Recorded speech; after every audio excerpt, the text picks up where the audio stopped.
Hey guys, so I'm still on vacation here, and I'm really loving it here. Actually, it's beautiful, and the scenery is wonderful, and it's nice to be in the quiet. And I hope the wind isn't too abrasive on you guys. Anyway, but if you see me happen to I don't know, occasionally wig out a little bit while I'm trying to do this, it's because nature and I don't really get along super well.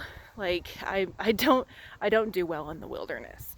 I love seeing animals, and I love, I don't know, just being out here is really nice, but I don't know, I just kind of freak out. Like, I'm afraid of every little thing, and I'm afraid of the potential of what could happen. That's, anxiety. I'm sure you guys can understand that if you have anxiety. Anyway, I'm sharing this because I wanted to touch on a little bit about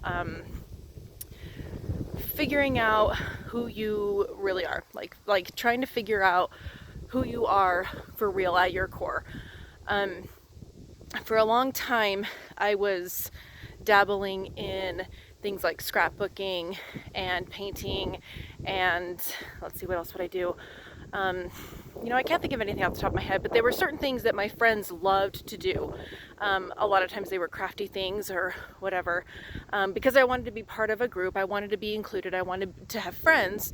And I realized that I am not necessarily great at those things. Like, I'm not great at painting, I'm not great at scrapbooking, and I'm not great at, a lot of things. But what really came down to is that I don't really like doing them. And I know that makes me a poor excuse for a mom. I don't like to craft and scrapbook and all that, but whatever, I don't care.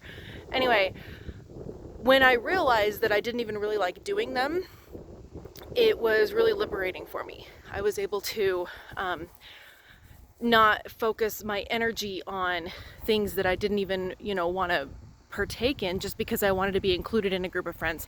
Now, that did come as a little bit of a sacrifice, because they were always doing things that I didn't want to do. So I would not go hang out with them as much, because they were, doing things that I realized I didn't really like doing. But it was okay, because when I started focusing on things that I knew I didn't want to do, I started renegotiating my mind to figure out what I do like to do. So what's really hard, I think, when you're dealing with something with like what I had, like major, anxiety, depression, I think a lot of difficulty is just wanting to be accepted. And I wanted that so badly that I was changing who I was. So a friend of mine was talking about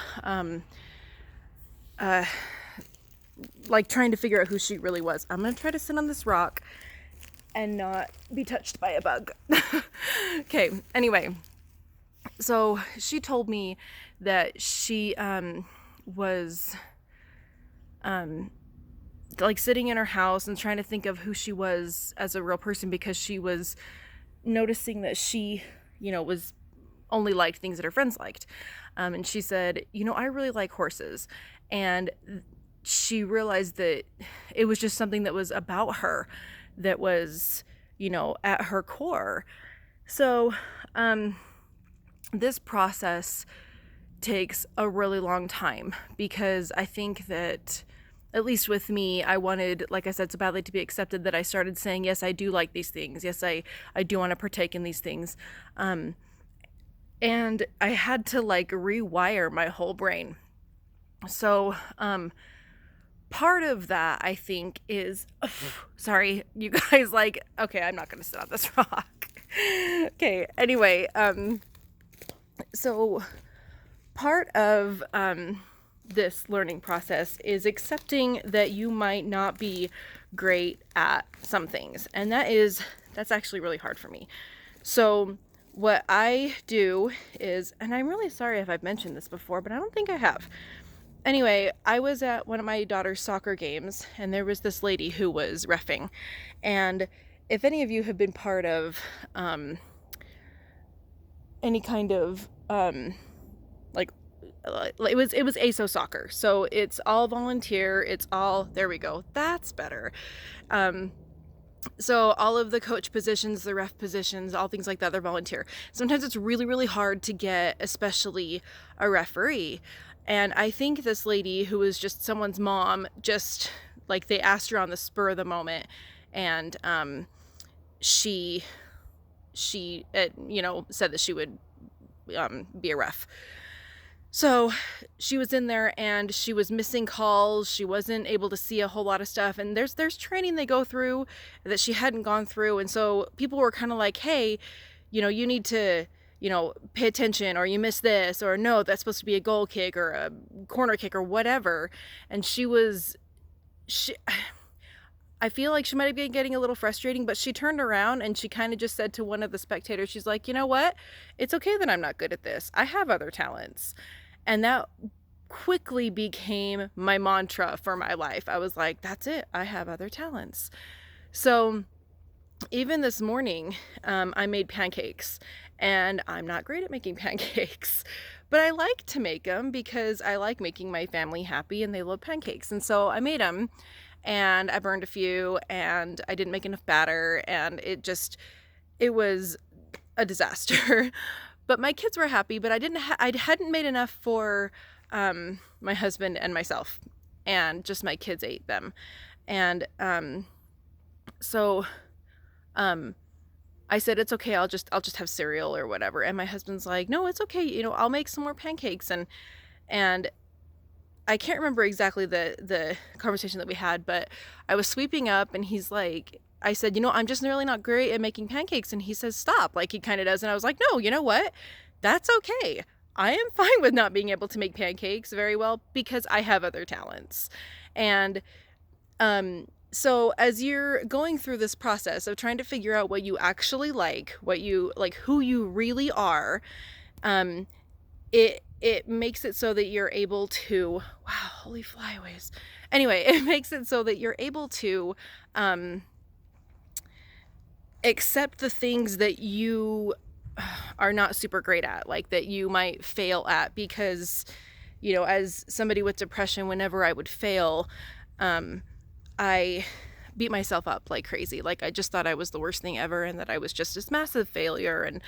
And so as long as you can pick out the things that that are worthwhile, that the things that you are at the core, you can allow yourself those mistakes and those opportunities to grow, because it's important. We're not placed on this earth just to succeed, and we're not placed on this earth just to, have trial-free existences. We're supposed to have a hard time. We're supposed to struggle, and we're supposed to be tried, because it makes us so much better. And if we can just accept those things and love each other for those things, then we grow as human beings, and we can lift each other up instead of just ripping ourselves down. I think that's really what it comes down to. So work on ways to figure out who you really are. And if you struggle, that's okay, because for a long time I didn't know who I was. I was just mirroring my friends and my family. And not that those things are bad. I'm totally not devaluing those things, okay? Like, if you love scrapbooking and you are good at it, go for it. Do that. If you love crafting, if you love writing, if you love whatever it may be, gardening. Oh my gosh, I wish I was good at gardening, then that's fantastic. Maybe you can share those talents, but if you realize that you're not good at something, that's okay, because you have other talents. And I know that you might not think that you do right now, but I promise you do. All right, so I'm going to go meander my way back to my family and hopefully not get attacked by bees or a bear or whatever. So have a great day. Thanks a lot.